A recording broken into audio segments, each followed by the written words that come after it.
And welcome to News Now on TV360. I am Thelma Okoro. Members of advocacy group Bring Back Our Girls on Monday marched to Aso Villa in Abuja to meet with President Muhammadu Buhari. The Bring Back Our Girls members were, however, stopped by anti-riot police from entering the presidential villa in Abuja. The policemen said they had orders not to allow the group gain access to the villa. In a statement issued shortly after the march, leaders of the group Obieze Kwesili and Aisha Yesufu urged the Buhari-led government to act now to rescue the Chibok girls. Just last week, following a release of a new video by Boko Haram showing the Chibok girls, the group declared its intention to meet with President Muhammadu Buhari. In the new video released by Boko Haram, the group showed what it described as a Nigerian military aircraft dropping bombs on their hideouts and killing some of the Chibok girls. All girls back now and alive. All girls back now and alive. We stop. Not until our girls are back. Because we do not desire to play a ping pong with you, officer, we shall let it be known that contrary to expectation that we should be able to lay our agitation to a democratically elected president, officers of the Nigerian police have been mobilized to stand against our citizens' agitation. We shall not engage in any indecorous behavior. What we're therefore going to do is that we're going to set up our table and we shall make our statement to our democratically elected president. Sadly, today we have been here again at the seat of power to drum up our pain to the president and his team. That we are tired and are not ready to view any other video again from the adopters or from my girls. The pain and agony, which is so traumatizing and killing to us all. And it is now we have lost at least 19 of our parents, mostly associated with such post-adoption stresses, indoor sicknesses. Nigerians, we want our girls back and alive, and we want them now. Today, 861 days since the abduction of our girls, time has completely run out. It is time to decide, act, and bring them home. No more delays. Since Mr. President's last public statement on the missing source of credible and actionable intelligence to bring back our girls during our visit of January 14, 2016, 3 successive opportunity windows mean we cannot continue to put off a decision on their rescue. Suspected members of the Boko Haram sect have killed 10 people and abducted 13 others in a raid near the town of Chibok, Borno State, northeast Nigeria. Locals told newsmen the militants attacked the village on Saturday night and opened fire on the villagers as they slept. They say the sect members burnt down the whole village after looting food supplies and livestock and taking away women and children. Authorities are yet to confirm the incident. Nigeria has been battling Islamic sect Boko Haram for about 7 years now. The group, whose name means Western education is forbidden, has killed more than 20,000 people and displaced more than 2.4 million others. In April 2014, Boko Haram abducted 276 schoolgirls from a school in Chibok, Borno State. Until date, the girls are yet to be found. Chief of the Air Staff, Air Marshal Sadiq Abubakar, says the Nigerian Air Force has no intelligence on whether the over 200 schoolgirls abducted by Boko Haram in Chibok village are still in Sambisa forest or not. Sambisa is a major hideout of the Boko Haram sect. Over the past few months, the military has bombarded the region with airstrikes. Abubakar, who spoke during an interactive session with journalists in Abuja, however, said the Air Force was working round the clock to release the girls and other Nigerians abducted by Boko Haram. The girls were kidnapped from their school in Chibok while they were preparing for their final year exams. Dozens of the girls escaped after the abduction, but more than 200 remain missing. In May this year, one of the missing Chibok girls was found alive, and President Muhammad Buhari vowed to rescue the rest of them.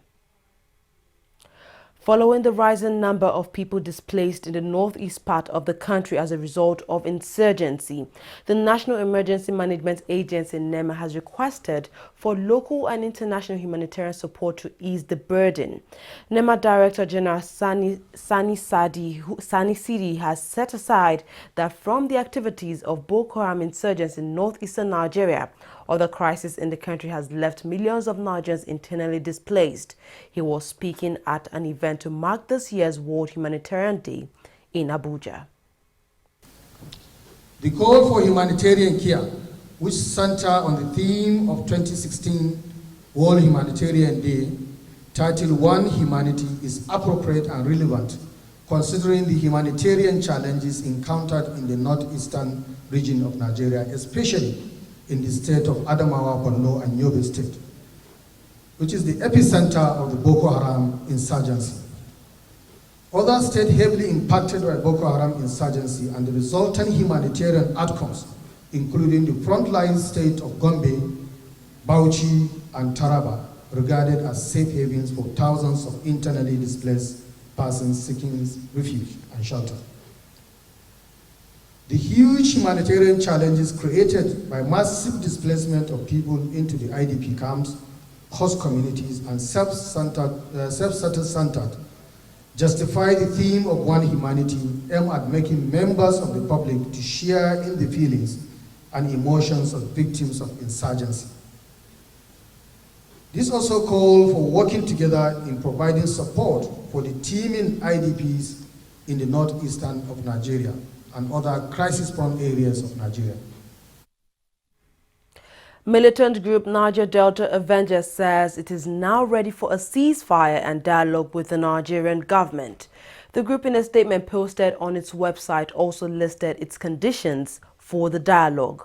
Among its conditions was multi-side engagement of relevant actors, as well as restructuring of Nigeria and an end of military offensive in the Niger Delta region.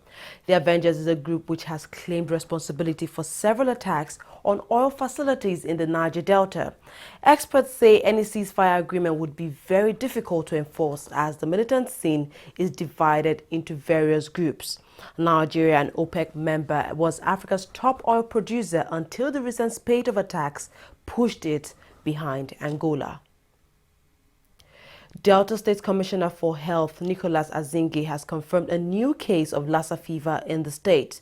Azinge also confirmed the death of a medical doctor in Delta State.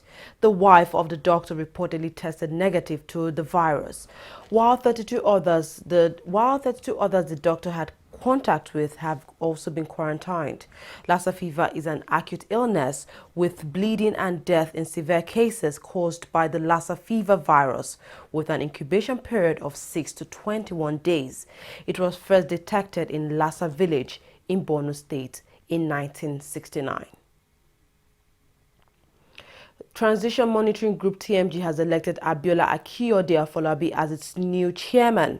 She was elected unopposed at the group's annual general meeting held recently. Akiyode Afolabi succeeds Ibrahim Zikirullahi, who is the organization's chairman, who stepped down after doing the maximum 2 terms in office. Zikirullahi was first elected in 2012 and was re-elected in August 2014. A woman of great intellect and integrity, who also has a real passion for service.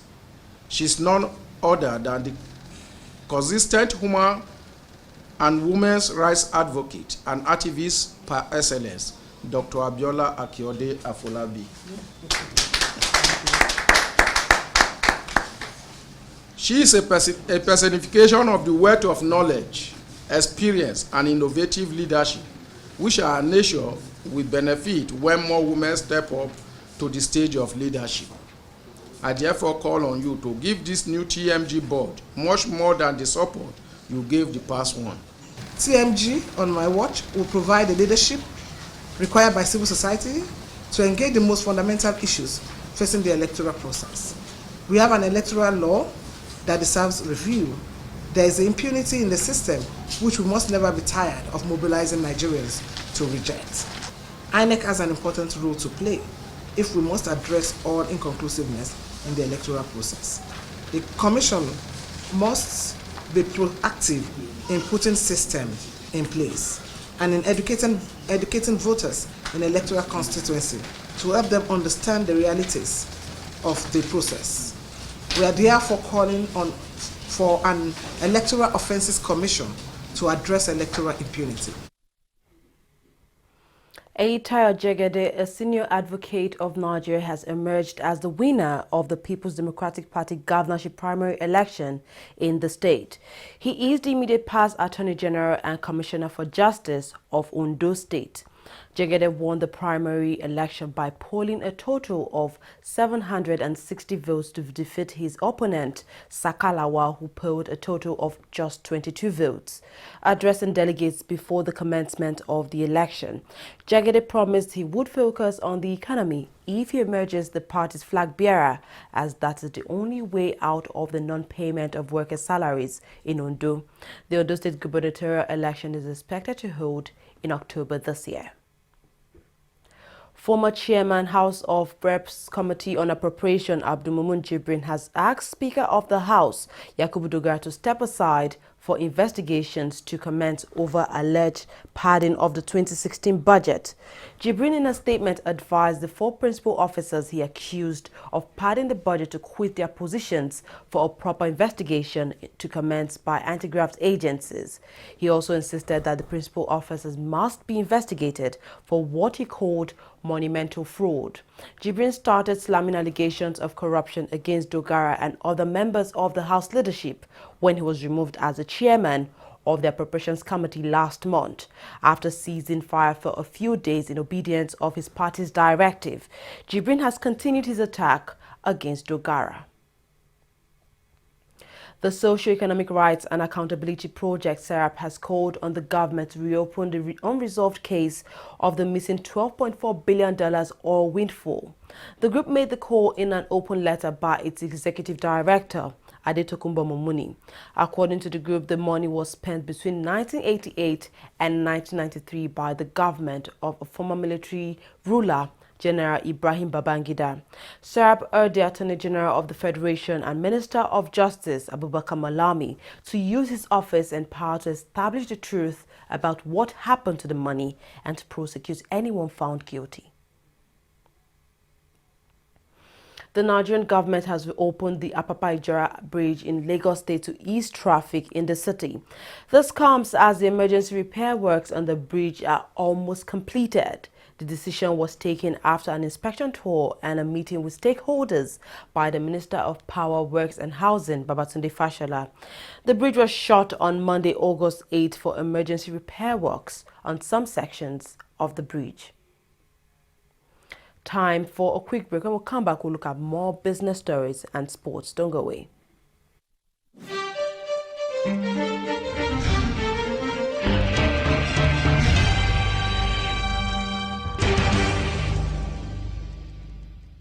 Corruption not in my country. Hello?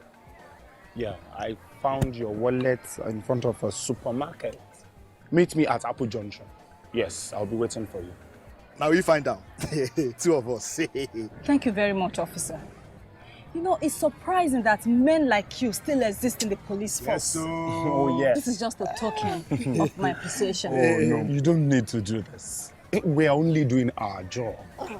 Thank you very much. God bless you. You're welcome. Now I know police is really my friend. Yes. Friend. Hey.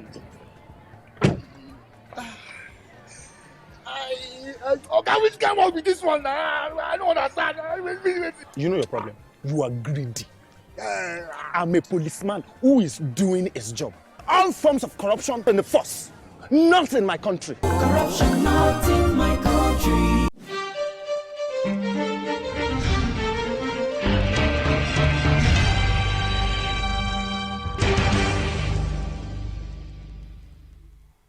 Welcome back. To business stories now. Nigeria's naira closed firmer on the interbank market on Monday after the CBN sold dollars to commercial lenders. Traders say the sale was done at the end of a session that featured no trades in the first 4 hours and was done selectively to commercial lenders. The naira closed at 305 to the dollar, which is 0.81% firmer than its Friday close. The CBN has been selling dollars almost daily to boost liquidity and support the naira. Just last week, analysts had predicted that the naira would trade within a tight range on the interbank market.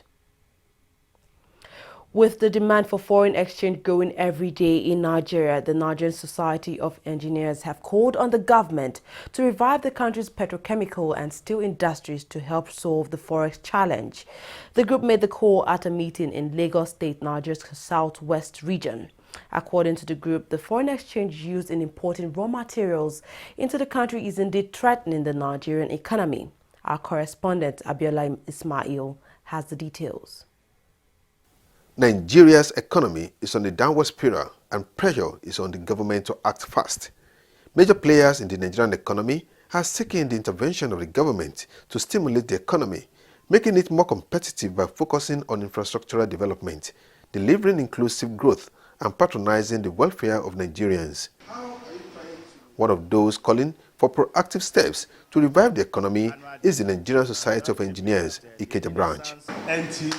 As a way out, the engineers say the inclusion of professionals in the budget formulation and implementation will help to solve Nigeria's economic crisis. Value added. Chairman of the group in Ikeja, Adeolu Ogundari, urged the government to try and encourage local contents and play less on expatriates. Most of the things that we import, most of the channels through which our foreign exchange is drained are unnecessary. And that has been the position of engineers all along. Let there be local involvement, local input into all of these things. Create an enabling environment so that the engineer can function. Some of these things that we import, we can manufacture them in country, and so you won't need to depend on another person, importing everything. So that's still our position. Create an enabling environment for the engineer to survive. If the opportunity that you give to external engineers, foreigners, if you give the Nigerian engineer 10% of it, I'm telling you, Nigeria will have moved forward by now. We have abundant raw materials in Nigeria. All we need to do is work hard at getting them. For instance, we have petrochemical industry. A lot of industries depend on the petrochemical industry to survive. And once we are able to revive the petrochemicals, once our refineries start working and we have the petrochemicals working, then we'll have raw materials that are necessary to produce a number of materials in Nigeria. The plastic industries will come back, the textile will come back, and then we'll be able to actually generate funds and actually export and be able to earn some foreign exchange. The Ajaokuta Steel Company, I understand there's effort now by the government to revive, to resuscitate the company. There we also have raw materials. We have the rolling company in Oshogbo. All with that we need, that the government needs to do, so make a conscious effort of resuscitating these industries. And then we'll get raw materials. And we will not need to spend foreign exchange to get raw materials. And I think once we are able to do that, a lot of industries will pick up, and then we'll be out of this very serious problem. The Nigerian government has said it is committed to economic diversification through importation substitution and export promotion, a promise many believe will build resilience in the nation's economy. The group, however, advised Nigerians to patronize locally made products so as to strengthen the nation's currency. Oil prices fell on Monday as analysts doubted upcoming producer talks would rein in oversupply. Brent crude futures were trading at $49.93 per barrel, while U.S. crude was at $47.68 per barrel. Analysts cast doubt on an August price tally, saying that much of it was as a result of short covering and anticipation of upcoming producer talks to discuss means to curb oversupply. Soaring exports of refined products from China also pressured prices, as this was seen as the latest indicator of an ongoing global fuel glut. Most of the victims of the bombing of a Kurdish wedding party in the Turkish city of Gaziantep on Saturday were children, state media has reported. 29 victims were under the age of 18, reports say, with one official saying 22 were under the age of 14. The death toll rose to 54 on Monday. Initially, Turkey's president had said the suicide bomber was a child aged between 12 and 14. However, he has now retracted that statement. President Erdogan has blamed so-called Islamic State for the attack. One woman who was so unfortunate lost 4 children in the attack. The trial of an Islamist militant over the destruction of holy sites in Timbuktu during Mali's 2012 conflict began in The Hague on Monday. Ahmad Al-Faki Al-Mahdi said at a hearing in March this year he intends to plead guilty and he faces a maximum sentence of 30 years. Mahdi's rebel group is accused of destroying 9 mausoleums and the door of a mosque, the most dated from Mahdi's 14th century golden age as a trading hub and a center for Sufi Islam. The trial is expected to last a total of a week. Moving on to sports stories now, Team Nigeria ended the 31st Olympic Games with another disappointing showing as the country managed to secure only 1 medal throughout the Games. The country's football team, the Dream Team 6, won the country's only medal, securing bronze after defeating Honduras in the football event. Just like the London 2012 Games, the country performed woefully at the athletics event, failing to pick up any medal for the second Games in a row. Multiple Commonwealth champion Blessing Okabari was Nigeria's biggest hope in the athletics event, but she failed to qualify for the final of the 100-meter and 200-meter event. She opted out of the long jump event and led the Nigerian 4x100 female relay team to the final, but they finished at a disappointing 8th in the final game. Long jumper Ese Brume was the only Nigerian to compete in an individual final, but she finished 5th in that game, while boxer Efe Ajagba and table tennis star Aruna Quadri both made history in their respective events. The United States of America finished on top of the medals table ahead of Great Britain and China respectively. Meanwhile, the next Olympic Games is scheduled to hold in Tokyo, that is the 2020 Olympic Games. Katsuya Takasu, a Japanese surgeon, has rewarded the Nigerian Olympic football team, the Dream Team 6, for their performance at the Rio 2016 Olympic Games.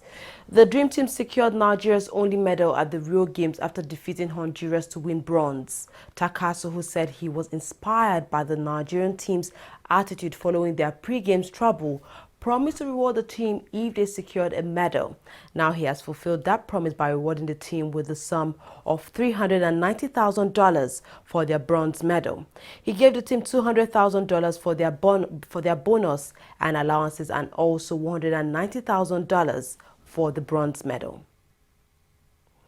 The Nigerian Football Federation has filed a complaint over the treatment of its under-17 national team, the Golden Eaglets, in Niger ahead of its under-17 African Cup of Nations qualifying match.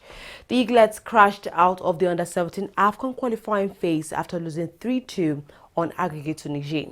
Speaking after the match, NFF General Secretary Mohamed Sanusi accused Nigerian security officials of manhandling the Nigerian players and their officials. He also accused the referees of being biased towards the home team and added that he had reported the issue to the Nigerian ambassador to Nigeria. Nigeria is the most successful side at the FIFA Under-17 World Cup with 5 titles, and this will be the first time the country will be missing out on the Under-17 AFCON and Under-20 AFCON at the same time. Well, that's all we have on news now. We thank you very much for joining us. I am Thelma Ukuru.